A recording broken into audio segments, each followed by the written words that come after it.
Okay, so this is my fourth retake for this video kasi nagigising yung anak ko. So, bilisan na natin. Okay, so hi guys.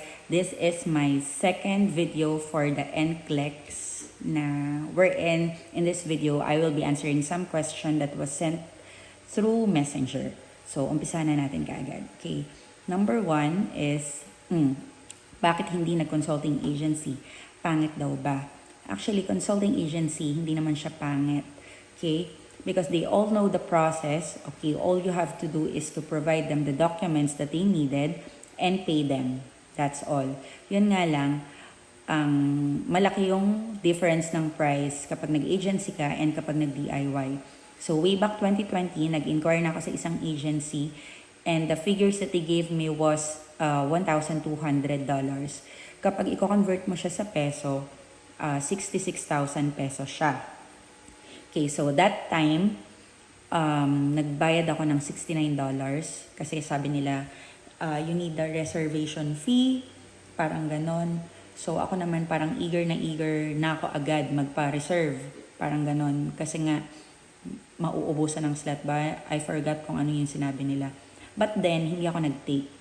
So, nakalimutan ko na rin kung anong reason ko. Okay, fast forward to 2023. I've decided to take the NCLEX and then I consulted another agency again. So, ang offer naman nila is $896K dollars, which if converted to peso is 50,000. So, ito is excluded pa si school and si PRC. Hindi pa siya kasama. Okay, ang bayad lang nito is yung processing fee, application fee, your ATT, and booking of the examination. So, yun yung mga kasama dito. So, yung DIY ko, inabot lang siya ng 35,000 pesos sa pera natin. Kasama na doon si school and si PRC. So, di ba, kung medyo practical ka, you will go for the DIY. I have nothing against the agency. If you have the money and you don't have the time to process all the papers, you can go. But since, syempre, medyo practical tayo, I try the DIY process since I've seen a lot of testimonies in Facebook or even in YouTube na okay naman, magaan lang yung process, hindi naman sila nahirapan. Ayun, so na-mention ko nga kanina na dun sa mga agency, hindi pa kasama si school and si PRC. So, kung i-estimate mo yung magagastos mo, actually mura lang si school at si PRC. Mapapamahal ka lang sa mga courier, which is DHL and FedEx. You can choose kung ano man sa kanila. Kasi nasa 2,000 plus yung rate nila. So, kung dalawa sila, siguro magkaroon ka ng estimation na at least 5,000 or 6,000. So, meaning, kung ang offer nila sa'yo is yun nga, $896, which is 50,000 kapag converted sa peso, magpa-plus 6,000 ka pa doon for your PRC and your DHL. 5 to 6,000 siguro. Depende kasi yun kung saan lugar manggagaling. So, yun, mga ganun yung estimation sa kanya. Yung sa akin kasi, yung 35 ko is kasama na yon lahat-lahat, PRC and school.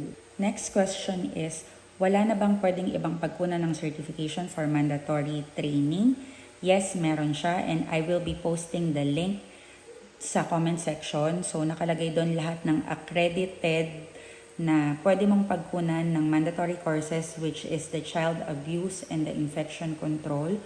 Ang kagandahan nga lang sa CEU Fast, mas cheaper sila and unlimited take. Unlike nung iba, almost same price, but if you fail the exam, you need to retake and pay again. So, syempre, medyo mabigat siya kung uulit ka ulit.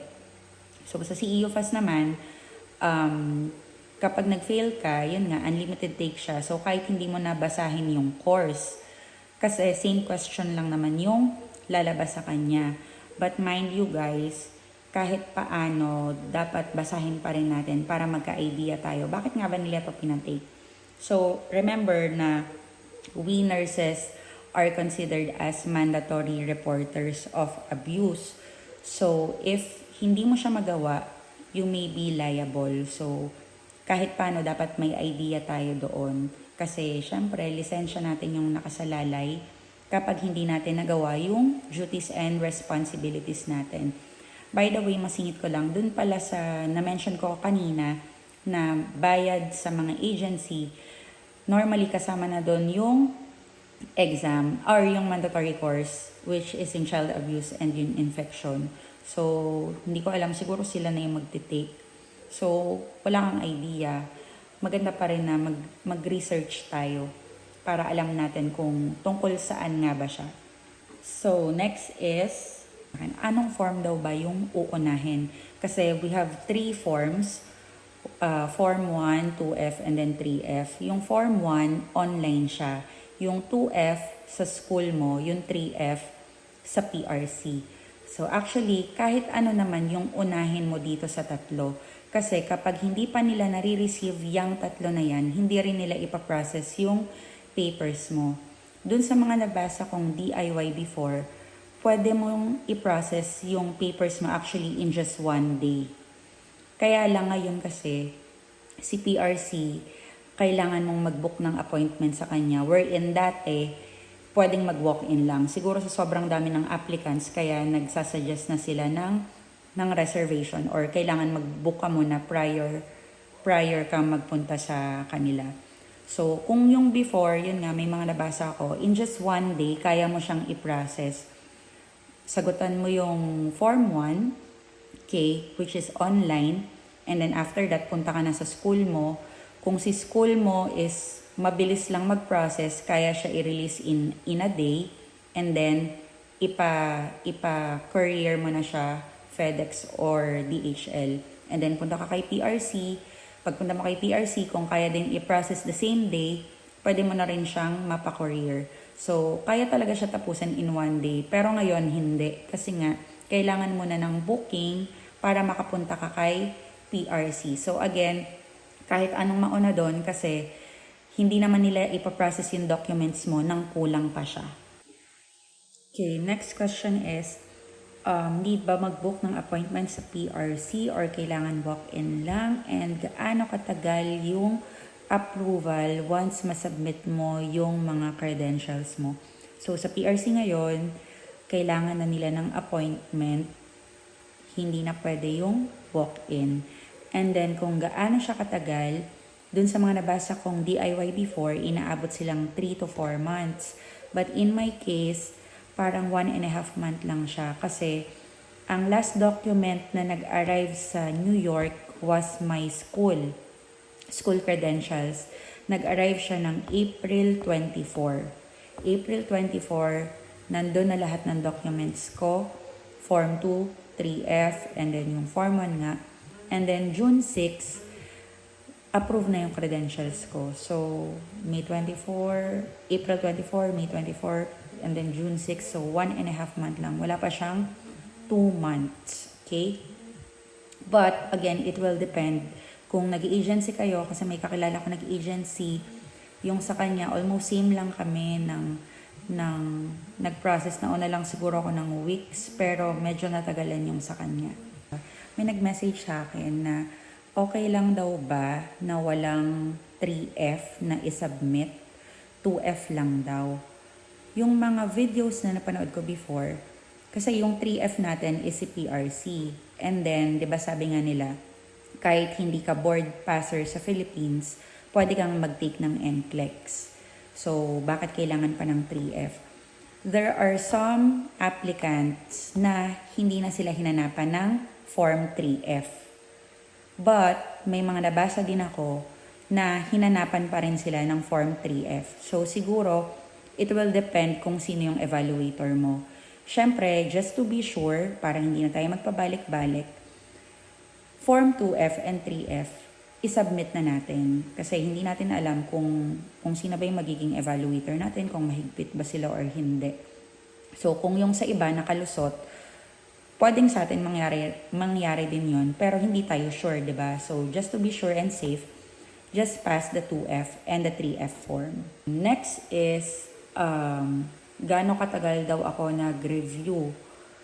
So, ang estimation ko doon siguro 3 months. Kasi nga, ano talaga, back to basic talaga ako since I've been out of the nursing profession for a decade. Almost a decade. Because I graduated way back 2012. My experience was 2013. So, sobrang tagal na talaga siya. Pwedeng yung mga alam ko obsolete na. So, talagang back to zero. So, pinalikan ko talaga from concepts. Start muna ako sa concepts and then tsaka ako nag-question banks. Kasi nga, useless na mag-question banks ka if you don't know your concepts. Chances are, baka natsambahan mo lang yung tanong na tama. Okay, so maganda pa rin na yung concepts natin is magandang gawing foundation para makapagsagot sa NCLEX. Okay, time check, 2:21 a.m. By the way guys, share ko lang din kung gaano ka smooth yung process ko ng credentials going to New York. Nung approve na yung credentials ko, diba, the next step is to apply for your ATT. So, when I was about to apply for my ATT, doon na medyo nagka-problema. I cannot register online. So, if ma-encounter nyo man to, kapag nag-process kayo, ito yung pwede nyong gawin. So, hindi ako makaregister online. So, what I did was, tinawagan ko sila, nag-load ako. In total, nasa 250 pesos. So, wag kayo magtipid sa load kung need nyo tumawag kasi yung 50 pesos is parang 7 minutes lang siya. So, kung mag-load ka ng 50 pesos, after 7 minutes, makakat yung call. And lagpas 7 minutes yung pag-uusapan nyo, sure ako doon. Because they will get all the information, your name, address, kung anong iti-take mo na exam. So, it will take time. So, mag-load kayo at least 250 pesos. Yes, anak. Okay, say hi to my video. Okay, I need to retake again. So, ayun nga. Tumawag ako sa Pearson VUE and then okay naman lahat. Kinuha nila lahat ng details online. And then, after nun, you have to wait for 48 hours for your ATT to be approved. And then, after 48 hours, thankfully, dumating naman siya, approve naman yung ATT ko, and then I can book my examination na. So, nung na-receive ko na yung ATT, nag-book na ako. Nag-book ako noon, July. And then, ang target date ko is November. Yes. You want to wee-wee. Okay, bye guys. Wee-wee lang kami. Ayun. Going back nga, my target date was November. Nagbubook ako that time, July. So, nung nakita ko, yung August, September, October, parang tigi-isang slot na lang yung available. And then November, wala nang slot. December, may 3 slots pa. December 1, December 13, and I forgot the other one. So, ayun, I've decided na i-book yung December 1 since hindi nga ako nakapasok ng November. So, from July, nag-start ako mag-review. Siguro yung seryosong review na talaga is September. Yan. Pero mga July, nagbabasa-basa na ako yan. But not every day. Pero nung nag-start yung September, yun na talaga yung everyday. Walang palya. Videos, question banks, nag-start ako October. Yun. On my next video, I will share to you kung ano ba yung mga review materials na ginamit ko, anong review center, tips, kung kaya magbigay ng tips. Doon siguro magpo-fall yung next video. And siguro isasama ko na rin kung anong nangyari during the examination. How it went, paano yung questions, is it just the same with the archer, and so on and so forth. So, yun lang guys. Sana makatulong yung video na to. And good luck!